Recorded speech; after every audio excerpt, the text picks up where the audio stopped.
The world of Western movies has an absurd amount of characters. Some that are brave and heroic, willing to die for what they believe in. Some that are evil and ruthless, killing without a second thought. Some that are tragic and broken, haunted by their past. And some that are just there for comedic relief, making us laugh when things get too serious. On this channel, I've spoken about characters that have had incredible journeys, characters that fell from grace and clawed their way back up, and characters that needed help to find themselves again. However, I'd argue there's one character that, although didn't exactly start as a hero in the traditional sense, he's one of the most compelling characters in Western cinema. A character that has so many layers beneath the surface. A character that was once the fastest gun in the West. A character that lost everything and turned to the bottle. A character that found redemption not through violence, but through friendship. This is the story of the Waco Kid and the art of effortless genius. Let's start from the beginning. In Blazing Saddles, we meet Sheriff Bart, a black railroad worker who gets appointed as the sheriff of Rock Ridge as part of a scheme to drive the townspeople away. When Bart arrives in town, things don't exactly go well. The people of Rock Ridge are racist idiots who immediately reject him, and he ends up getting thrown in jail for his own protection. That's when he meets Jim, also known as the Waco Kid. The first impression of Jim is honestly kind of pathetic. He's hanging upside down in the jail cell, clearly drunk out of his mind, rambling about his past. He introduces himself by saying, "My name is Jim, but most people call me Jim." It's such a simple line, but it immediately tells you everything about this character. He doesn't care about fancy introductions or building himself up. He just is who he is. But here's the thing about that first scene. Even though Jim looks like a complete mess, there's something different about him. The way he talks, the way he carries himself even while drunk, there's this underlying confidence that you can't quite place. Bart asks him who he is, and that's when Jim tells his story. He used to be the Waco Kid, the fastest gun in the West. People feared him, respected him, knew his name across every territory. But then one day, a kid challenged him. Just a boy, really, couldn't have been more than 16. Jim tried to scare him off, tried to make him back down, but the kid was insistent. So Jim drew, and he won. He was faster. He killed that kid before the boy even cleared leather, and something broke inside Jim that day. He realized he'd spent his whole life getting faster and faster at killing people. Young people, old people, it didn't matter. He was so good at taking lives that he'd never stop to think about whether he should. That realization destroyed him, sent him spiraling into the bottle, and he'd been there ever since. This backstory reveals something crucial about the Waco Kid. Behind every genius, every person who's the absolute best at what they do, there's often a moment where they question everything, where they look at their gifts and wonder if they're a curse instead. Jim had reached the peak of his skill and found nothing there but emptiness and regret.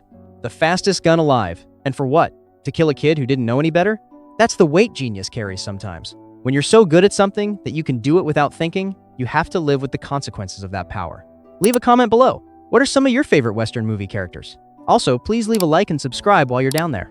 Let's now skip to the scene that changes everything. Bart is still stuck in jail, and some of Hedley Lamar's thugs show up with a candygram to try and kill him. Jim, still drunk in his cell, watches this unfold.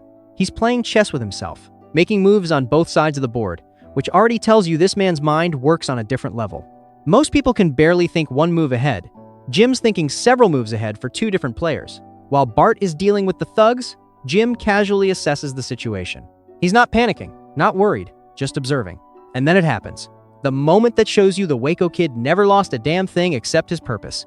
One of the thugs lights a candle, and Jim, faster than you can blink, draws his gun and shoots it out. But that's not even the impressive part. What's impressive is how he does it. There's no dramatic music, no slow motion, no big show. He just does it, like swatting a fly, like it's the most natural thing in the world. Bart's jaw drops. Everyone watching drops their jaw. Because you realize in that instant that Jim wasn't lying about being the fastest. He still got it.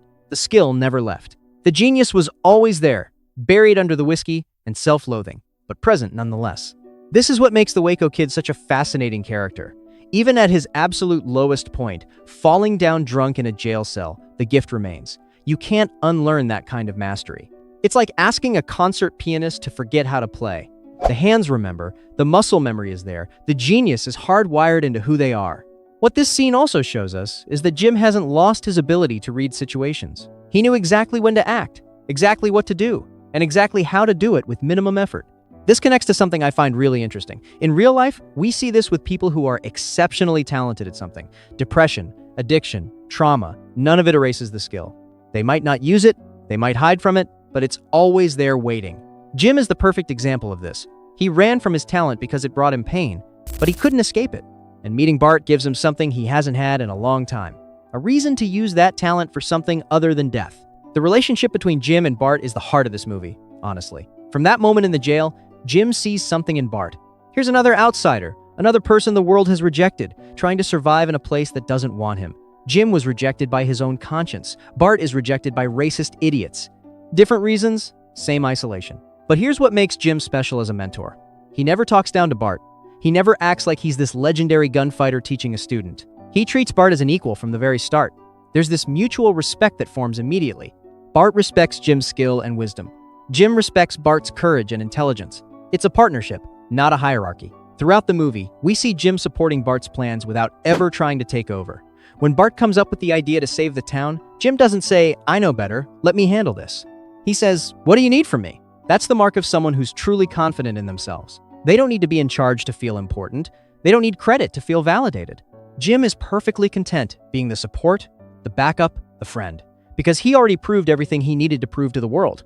Now he's just living, just helping, just being. And that effortlessness, that lack of ego, that's what makes him a genius at more than just gunfighting. He's a genius at being human.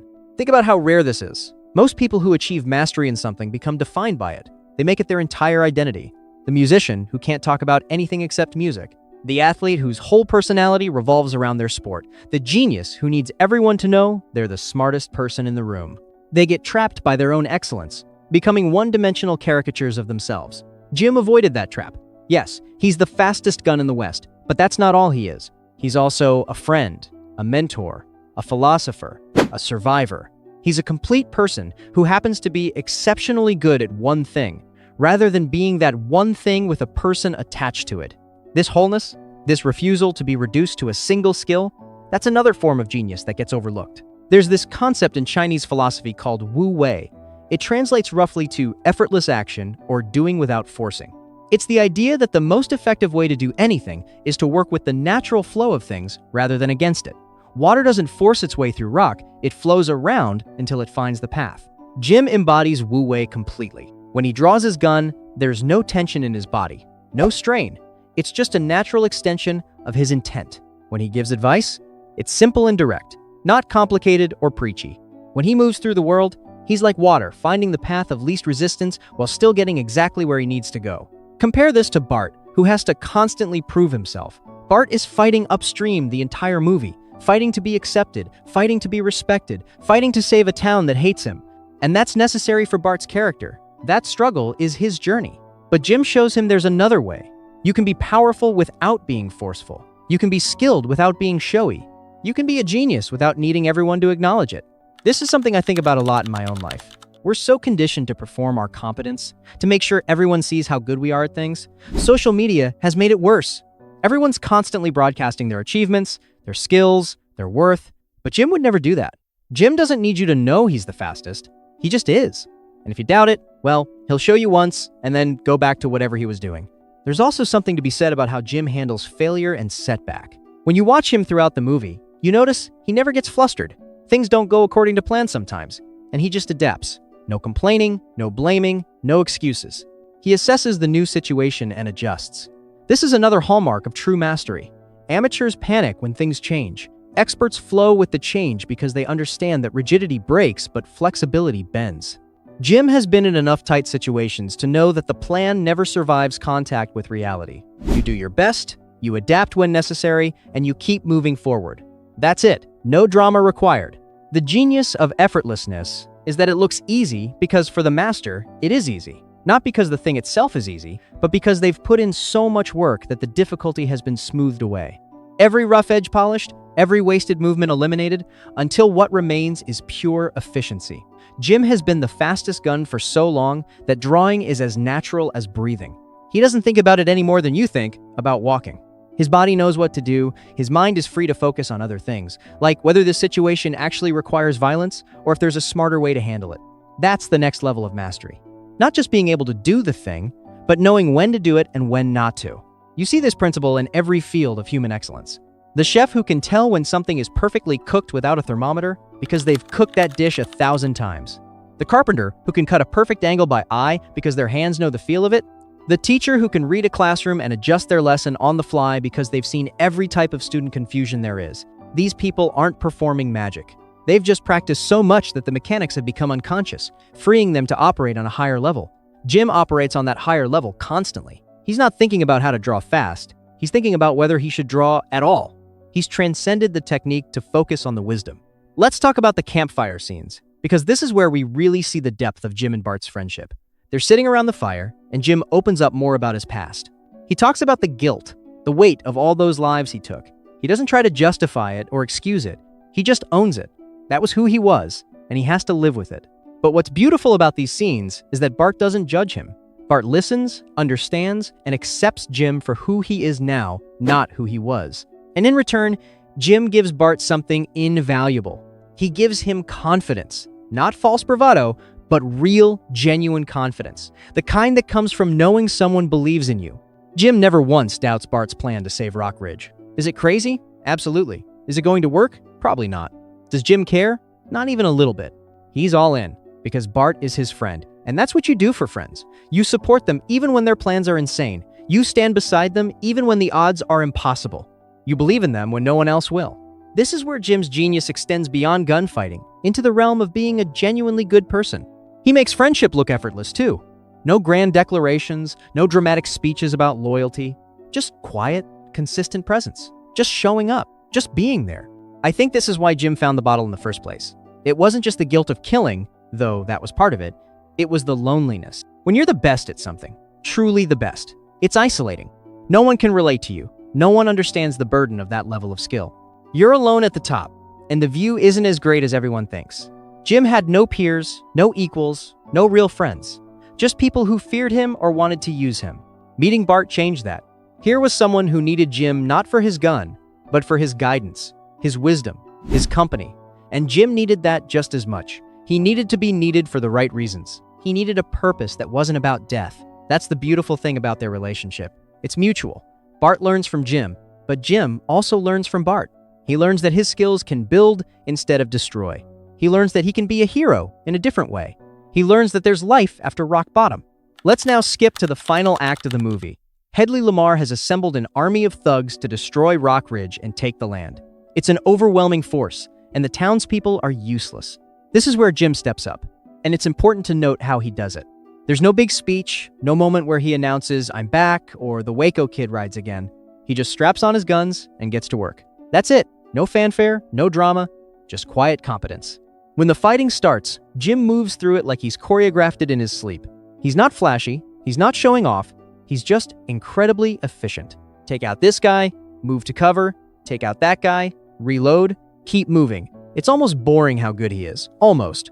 What's interesting about this final battle is that Jim has completely recontextualized his relationship with violence. Earlier in the movie, he talked about how killing that kid broke him, how he couldn't live with what he'd done. But now he's fighting again, and there's no hesitation, no guilt. Why? Because the context has changed. He's not killing for reputation or money or because someone challenged him. He's fighting to protect people he cares about. He's fighting for a just cause. The skill is the same, the gun is the same, but the purpose transforms everything. This is a profound lesson that often gets missed. It's not the tool that matters, it's how you use it. A gun can take innocent lives or protect innocent lives. The gun doesn't care. The person holding it makes that choice. Jim made his choice, and it redeemed everything that came before. This is what mastery actually looks like in real life. When you watch a professional athlete at the peak of their career, the most impressive plays are the ones that look routine. The basketball player who makes the impossible shot look easy. The soccer player who controls the ball like it's attached to their foot. The pianist who plays the most complex piece without breaking a sweat. They make it look boring because they've transcended the struggle. They're operating on a level where the thing that would destroy most people is just Tuesday for them. Jim is that level of gunfighter. These thugs are supposed to be dangerous, and they are to everyone else. But to Jim, they're target practice. He's not even trying hard. He's just doing what he's always done, except now he's doing it for a reason he believes in. The contrast between Jim and everyone else in the movie is stark. Blazing Saddles is an incredibly chaotic, loud, ridiculous film. People are screaming, overacting, being absurd at every turn. It's a comedy, so that's the point. But in the middle of all that chaos is Jim, this still point of calm competence. He's the eye of the storm. Everyone around him is losing their minds, and he's just there, solid, unshakable, doing what needs to be done. This contrast is what makes him so compelling. He grounds the absurdity. He makes the ridiculous plot believable because we believe in him. We know that as long as the Waco Kid is there, things will be okay. Not because he's invincible, but because he's competent. Real, genuine, effortless competence. His redemption arc is subtle, and that's what makes it powerful. Jim doesn't have a dramatic transformation. He doesn't overcome his demons in some big climactic moment. He just gradually finds his purpose again through helping Bart. That's real redemption. Not a single moment of glory, but a series of small choices to be better, do better, help more. By the end of the movie, Jim is still the same person. He's still quiet, still understated, still effortless. But he's found peace. He's found a friend. He's found a reason to keep going. That's all redemption really is. Finding a reason to keep going when you thought you were done. What Jim teaches Bart goes way beyond how to shoot straight. He teaches him confidence without arrogance. How to be good at something without making it your whole identity. How to help people without needing them to worship you for it. How to be powerful without being cruel. These are lessons Bart carries for the rest of the film and presumably the rest of his life. By the end, Bart moves differently. He talks differently. He's absorbed Jim's energy. That calm self-assurance that doesn't need external validation. The mark of a great teacher isn't just that they teach skills. It's that they teach ways of being. Jim taught Bart how to be comfortable in his own skin, how to trust his own judgment, how to stand tall without standing over others. There's a particular moment that captures this perfectly. When Bart is doubting himself, questioning whether his plan will work, Jim doesn't give him a pep talk full of empty encouragement. He doesn't say, "You can do it," or "I believe in you," or any of that motivational speaker garbage. He just looks at Bart and shrugs, like, "Of course you can do it. Why wouldn't you?" That casual confidence, that assumption of capability, that's worth more than 1,000 inspiring speeches. Jim treats Bart's success as inevitable, and in doing so, makes it more likely to happen. He doesn't build Bart up with false praise. He just removes the doubt by refusing to acknowledge it as valid. That's master-level mentorship right there. This connects to something that's really important in our current world. We're obsessed with performance, with showing everyone how smart we are, how talented we are, how successful we are. We're constantly broadcasting our worth, like if we stop for even a second, people will forget we exist. But Jim shows us a different path, the path of quiet mastery, of knowing your worth internally so deeply that you don't need anyone else to confirm it, of being so secure in your abilities that you never feel the need to prove them unless absolutely necessary. Imagine if Jim had social media. He wouldn't post about being the fastest gun in the West. He wouldn't make videos showing off his quick draw. He wouldn't need followers or likes or comments telling him he's great. He'd just be great, and the people who needed to know would know. That's the ultimate form of genius, really. Self-knowledge, knowing who you are, what you're capable of, and being at peace with both.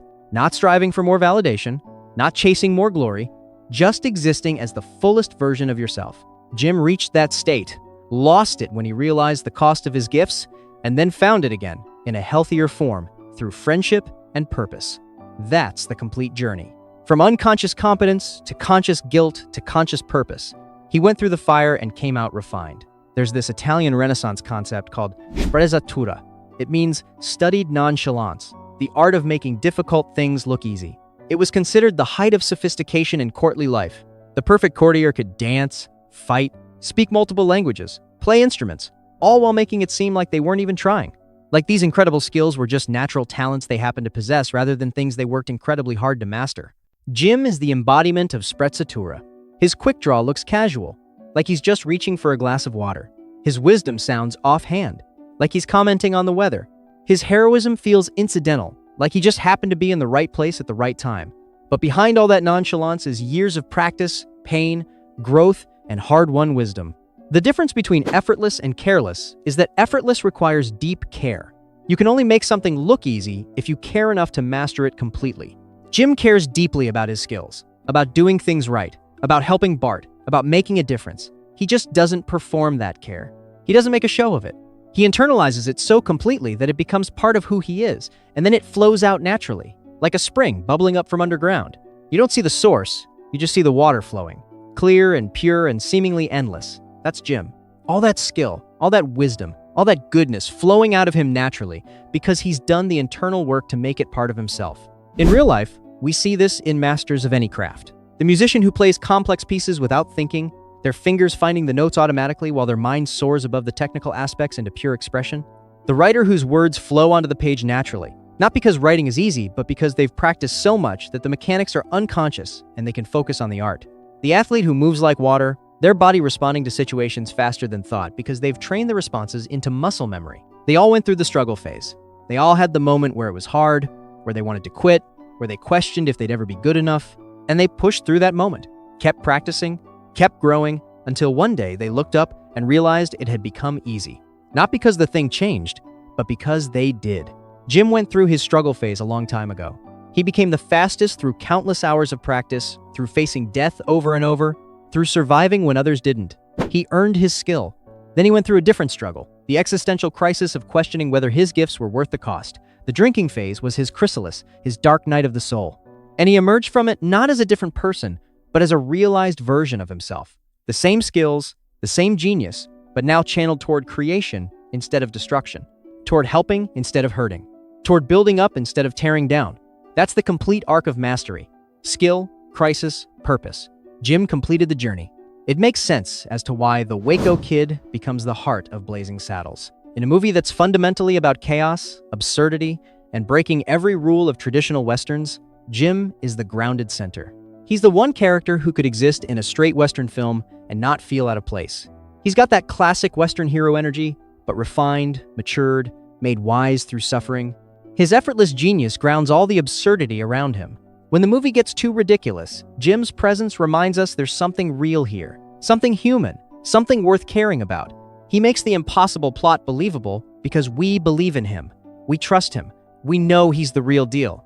The Waco Kid is one of the best characters in Western cinema, comedy, or otherwise. He represents an ideal we all aspire to, whether we admit it or not. Mastery without ego, skill without arrogance, power without cruelty, wisdom without pretension. We all want to be that person who makes difficult things look easy, who helps others without needing credit, who stands strong without standing over others. Jim shows us what that looks like in practice. Not as some impossible ideal, but as a real person with flaws and pain and regrets, who still chooses to be good, to be helpful, to be a friend. His journey from broken legend to quiet hero shows what real strength looks like. It's not about never falling. It's about getting back up. It's about finding purpose after you thought everything was over. It's about using your gifts for good, even when the world gave you every reason to turn bitter. Jim didn't need to announce his return to form. He just returned. He didn't need to prove he still had it because everyone could see. When you're truly great at something, truly masterful, you don't need to tell anyone. They'll know. They'll see it in how you move, how you talk, how you handle pressure. It radiates from you naturally because it's not a performance. It's who you are. In the end, the Waco Kid truly understands the art of effortless genius. It's not about making things look easy for the sake of appearance. It's about making them be easy through years of dedicated practice and hard-won wisdom. And then, using that ease, that mastery, that genius to make others better, to lift people up, to be the calm in the storm. To show by example what's possible when you combine skill with purpose, talent with heart, genius with goodness. That's the real art. That's the real genius. Not just being fast, but knowing when to draw and when to hold. Not just being skilled, but being wise. Not just being a legend, but being a friend. The beauty of Jim's character is that he shows us genius doesn't have to be loud or flashy or demanding of attention. It can be quiet, supportive, generous. It can exist in service of others rather than in service of ego. In a culture that increasingly values performance over substance, spectacle over skill, Jim stands as a counterexample. He proves that you can be the absolute best at something and still be humble, still be kind, still be human. His genius isn't diminished by his humility. If anything, it's enhanced. Because true confidence doesn't need to prove itself. True mastery doesn't need applause. True greatness can exist quietly, helping others, making the world better in small ways that add up to something profound. When I think about the Waco Kid, I think about all the people in real life who embody this same energy. The grandmother who's the best cook in the family but never brags about it. The mechanic who can diagnose any problem by sound alone but doesn't make a big deal of it. The friend who always knows exactly what to say but never claims to be wise. These quiet masters are everywhere, making things work, helping people, living their lives with competence and grace. They don't get celebrated much because they don't seek celebration, but they're the ones holding everything together. They're the Jims of the world, and we need more of them. Please leave a like and subscribe for more videos like this. Seriously, it helps the channel grow more than you know. Have a video idea for what I should do next? Leave a comment down below. Would you like me to break down other classic Western characters more closely? Let me know. Also, if you enjoyed this analysis, Check out my breakdown of other iconic mentor characters in film. Check out my other movie character analysis videos here. Thanks for watching.